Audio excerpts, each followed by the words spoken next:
Sabe, o grande segredo por trás de toda a química complexa da vida, na verdade, está numa molécula que parece super simples e no equilíbrio delicado que ela consegue manter. Vamos mergulhar nessa história.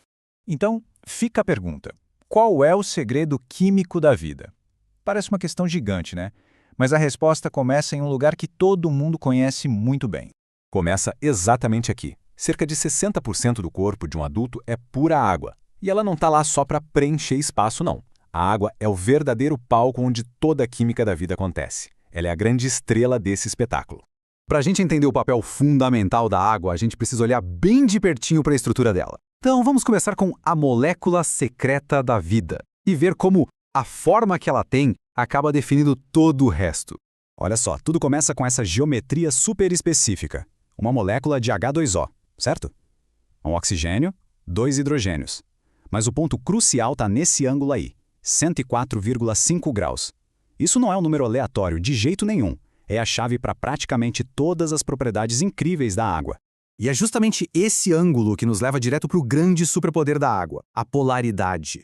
É daqui que vem aquela fama dela de solvente universal.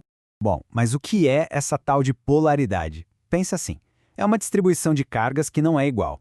O oxigênio, que é meio fominha por elétrons, puxa eles para mais perto e fica com uma carga um pouquinho negativa. Já os hidrogênios ficam um pouquinho positivos. Isso faz com que cada molécula de água funcione como um pequeno ímã. E o que esses ímãs minúsculos fazem? Eles são fantásticos em desmontar outras moléculas. Imagina o sal ou o açúcar se dissolvendo na água. O que está acontecendo ali são as moléculas de água cercando e separando os componentes. É por isso que a água é o solvente universal, criando o ambiente perfeito para as reações químicas que mantêm a gente vivo. Certo, então a água dissolve as coisas. Mas como é que ela chega onde precisa estar? Tipo, dentro das nossas células. Isso nos leva para um fenômeno chamado pressão osmótica, que explica exatamente como a água se movimenta. A osmose, de forma bem simples, é a tendência da água de ir equilibrar as coisas. Ela atravessa membranas, como as das nossas células, saindo de uma área com menos coisas dissolvidas e indo para uma área com mais coisas dissolvidas. É um ato de equilíbrio constante, fundamental para a sobrevivência de qualquer célula. E as consequências disso são bem visíveis. Se uma célula está numa solução com poucos solutos, que a gente chama de hipotônica, a água corre para dentro e a célula incha. Agora, se ela está numa solução com muitos solutos, uma solução hipertônica, a água sai e a célula murcha.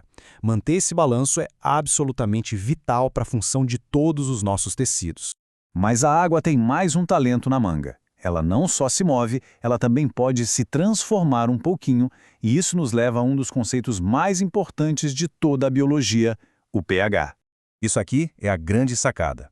Uma fração minúscula, bem pequena mesmo, de moléculas de água se quebra sozinha, espontaneamente, em um íon de hidrogênio, o H+, e um íon de hidróxido, o OH-. Pode parecer pouca coisa, mas é esse processo que prepara o terreno para todo o equilíbrio ácido-base no nosso corpo. E como a gente mede esse equilíbrio? Com o pH, ou potencial de hidrogênio. É basicamente uma escala que nos diz qual é a concentração de íons de hidrogênio numa solução. E por que isso importa tanto? Porque quase todas as enzimas e proteínas do nosso corpo são supersensíveis e só funcionam direito numa faixa de pH muito, mas muito estreita. E essa aqui é a famosa escala que a gente conhece, vai de 1 a 14. Tudo que está abaixo de 7 é considerado ácido, ou seja, tem mais íons H+. Acima de 7 é básico ou alcalino, e o 7 é o ponto de equilíbrio, perfeitamente neutro, que é o pH da água pura. Simples, né? Mas absolutamente fundamental para a vida. Bom, se a água define o ponto neutro, quem é que causa as mudanças no pH? Aí entram em cena os ácidos e as bases, os grandes influenciadores desse equilíbrio. Para a gente entender o papel deles, a teoria de Bronsted-Lowry é a que mais ajuda na biologia. É bem direto ao ponto. Um ácido é qualquer substância que doa um próton, aquele H+, e uma base é qualquer uma que aceita esse próton. É uma dança constante de doar e receber. Só que nem todos os doadores e receptores são iguais. Os ácidos e bases, que a gente chama de fortes, se separam completamente na água, liberando tudo de uma vez e causando mudanças bruscas no pH. Já os fracos se separam só um pouquinho, criando um equilíbrio dinâmico. E são justamente esses ácidos e bases fracos os mais importantes para manter a estabilidade nos sistemas vivos. Isso tudo nos leva a uma última questão.